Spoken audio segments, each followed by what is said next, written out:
Right now on Denver 7 News at 6 a.m., a decision that typically takes months narrowed down to just days. Douglas County fast-tracks its superintendent search.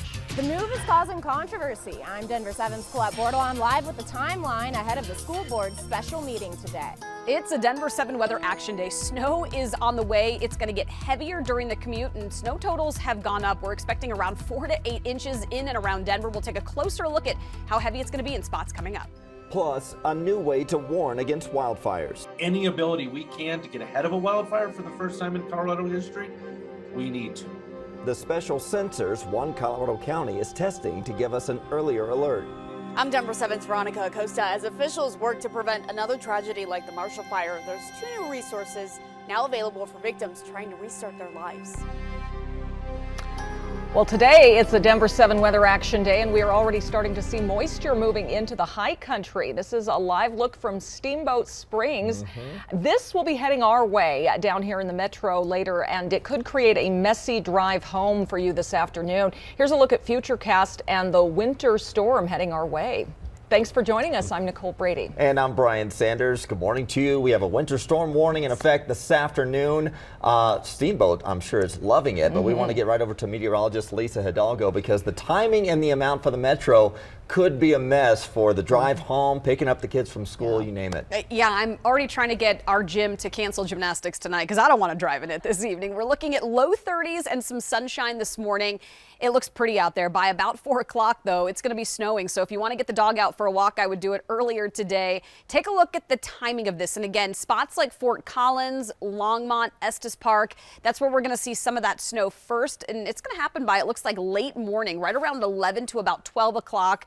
We'll start to see some snow there along I-25 from Longmont north up into the, Wyoming, up into Wyoming as you get over the border there. Here in town, it's going to be likely right around 3 to about 4 o'clock that we're going to start to see that snow ramp up. Winter storm warning goes into effect at 2 o'clock. And here in town, it's going to make for a slick commute tonight and tomorrow morning. When it comes to totals, Denver right now is looking at around 4 to 8 inches of snow in the foothills, up to a foot, and heaviest through the evening commute. We'll take a closer look at the timing when it clears out and more of those totals coming up. This is Lisa, Gymnastics. Hello. Do you know what I do for a living? I did. I actually texted her and I said, I don't think you should cancel tomorrow night. There you go. Right now we have I-25 up to the north of the Colorado-Wyoming state line. You can see the traffic is moving along just fine for now, but obviously the weather is on the way, as Lisa was talking about, but the drive on I-25 along the front range looks okay. Take a look at the map. We have a problem out to the east side of town. It's going to be right over here at Aspen and Mississippi, right there at the entrance, is that south entrance to Buckley, and so it is causing delays here right there at Tower Road and Mississippi, so we do have some delays, unfortunately, with that crash in there. Let me take you to the camera at 225 and Parker Road, where again it looks just fine. No issues with the light rail. I've seen a few buses with no operators available today. Just double check your route with RTD's website. You can see the rest of the drive times look just fine. Denver Tech Center, I-70, that north side, not seeing any problems, weather-related issues just yet. And as we move throughout the day, you can always get the latest weather and traffic information by downloading the Denver 7 Plus app to your device. We have a 24/7 weather stream, an interactive radar, and an hour-by-hour forecast there. It is free for Roku, Amazon, Apple, and Android devices. The Douglas County School Board will hold a special meeting tonight to discuss the search for a new superintendent. Yeah, controversial topic after the conservative majority voted to suddenly fire Corey Wise as superintendent. Denver 7's Colette Bordelon joins us this morning because, Colette, here we are 12 days later, and the board is already talking about a replacement. That's right, and that process all starts today. The board is hoping to be voting on their final candidates by next Thursday. So in total, they're hoping this whole interview process only takes a little more than a week. At the special meeting this afternoon, they'll be presenting the timeline after public comment. They'll be discussing the job description, salary, and interview questions. Right now, they have 20 questions planned. One of the first ones is regarding the financial situation of the district. Another, if pay should be tied to performance. Plus, what are the most critical issues impacting students? And the salary, it's 6 figures in the $200,000 range, but the maximum breaks that $300,000. From there, they'll post the job tomorrow internally for district staff to apply. Next Tuesday, they want to be discussing the applicants and deciding which candidates they'll interview. And in Thursday's special meeting, those interviews should be happening along with public comment and a vote on the finalists. But Even if the board makes a quick decision, they can't make a final employment offer until sharing the list of finalists publicly for 2 weeks. That's a rule from the Colorado Association of School Boards. And after that timeline is over, the school board says there will be a chance for people to express their opinions about the people they've selected. Students, parents, staff, they can all form their different forums to give them an avenue to do that. And of course, constituents, they can write in their thoughts over email or could sign up for public comments at a future meeting. Live in Douglas County, Colette Bordelon, Denver 7. There's also public comment tonight, and it could get heated. Board member Susan Meek posted on Facebook asking if 1 week is feasible to be voting on superintendent finalists. Her post has nearly 200 comments from people, many saying 1 week is not enough time. Typically, superintendent searches take months. For some context here, last year, 5 metro area school districts replaced their superintendents. It took more than 6 months for Denver Public Schools to name Alex Marrero. Jeffco Schools took more than 8 months to select Tracy Dorland. Cherry Creek promoted existing Chief of Staff Christopher Smith to the top job, so that one only took 2 months. Poudre School District hired Brian Kingsley from North Carolina after looking for 5 months, and even in Douglas County, it took more than 7 months to hire Corey Wise, and he was already acting superintendent.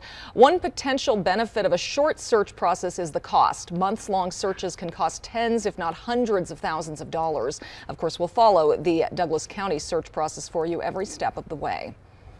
Right now, there are new escalations from overnight as Russia takes another step towards a possible war with Ukraine. The Russian Defense Ministry released video of tanks they say are being transported away from areas near the border. But U.S. intelligence questions that and sees no evidence it's actually happening. Instead, sources say Russian troops are actually moving into firing positions. Meanwhile, Ukraine's cybersecurity agency says a massive attack has crashed its Ministry of Defense and Armed Forces websites, as well as 2 of its largest banks. Tomorrow marks 7 weeks since the devastating Marshall Fire swept through Superior and Louisville. There's been a big focus to make sure another tragedy like it never happens again. So this morning we're taking an in-depth look at a new fire alert sensor in the works. Also, the proposals lawmakers are making this legislative session, how you can sign up for emergency alerts, and 2 new resources available to Marshall Fire victims. First, the Marshall Fire taught us that every second counts when you're trying to evacuate. Gilpin County, just west of the metro, is announcing a pilot program to test out wildfire sensors today. N5's wildfire detection system detects heat and other air quality changes. As we saw with the Marshall Fire, how quickly that fire spread in dry climate and drought areas of the county, we would have the same issues and concerns that we would need to be able to respond efficiently and quickly to take that care of that fire. Acting just like a tsunami. So while conducting a test, a pile actually reignited in the evening. The sensors alerted county officials 36 minutes before the first 911 call came in. Gilpin County plans to start with 16 to 20 sensors, but they're working on funding to buy 150 to 200 of them. Right now, state lawmakers are working on several wildfire-related bills. One would create a grant program to help landowners and counties with wildfire mitigation work. It would also have money for wildfire recovery. Another bill would offer incentives for local governments to do mitigation work and forest management. No matter where you live, the best way to know about any emergency in your county is to sign up for emergency alerts. There are different systems that are used throughout the metro, but most of them automatically call landlines. So if you want them to call your cell phone, you do have to sign up. We have links to all of the metro counties on the denverchannel.com and our Denver 7 app. And while we look to prevent the next disaster, Marshall Fire victims are still just trying to get by. There are now 2 important resources for them. Denver 7's Veronica Acosta is live in our studio this morning because there's a new online donation platform that will allow the community to connect. There is, and it's called DART. It's a really important resource, getting direct assistance over to people who are still feeling the impacts of the Marshall Fire. So let's run you through how it works and really what it looks like. Also, members of the public, they can use this portal to offer donations, goods, and services. Donors do have to fill out this registration form that you see right here on your screen, input descriptions of goods and quantities of donations. After that, some of those vetted organizations who have access to the portal, they can claim the donations. Now, right now, only offers of donated goods and services are on the DART platform, but in a few weeks, we're going to start seeing some of those organizations on there that have the ability to claim donations on behalf of residents in need. And then, of course, there is some more help being offered right now as well, this time to those who were displaced because their home or their business was impacted by smoke or ash damage. Those who qualify, they could get $2,500 for a household of 1 to 2 people and $5,000 for a household of 3 or more people. Documentation of displacement because of that smoke or ash damage that is required. If you're interested in applying for this, you can do so through the Boulder County website. We have that and the DART platform linked over on the denverchannel.com. In studio, I'm Veronica Acosta, Denver 7. It is now 6:10. It's a Denver 7 weather action day. This morning, the commute's going to be great. In fact, sunshine out there early on for the morning drive. And then this afternoon, we'll see increasing clouds and a winter storm warning that goes into effect at 2 o'clock this afternoon. In effect until 5 o'clock tomorrow morning. It covers the entire metro area. Heavy snow is going to be falling later today. We'll take a closer look at how much we're expecting by early tomorrow coming up. And just like yesterday, we just had a crash on southbound I-25 at 84th. But unlike yesterday, it cleared within about 1 minute. So we do still have a little bit of a traffic jam that you can see coming down from the Thornton Parkway, but unlike yesterday, the traffic jam is not back to 128th Avenue, so still a little bit more congestion on that trip to downtown from the north side. Well, here in just a few days, 3G networks, remember those, will start to disappear. The move impacts more than just your old phone, too. Another example of Colorado's hot housing market, the Metro City named one of the most expensive in the entire country. And to save you a little money, a great way to try out some Denver restaurants is Restaurant Week. We'll have the list coming out and how you can start planning today coming up.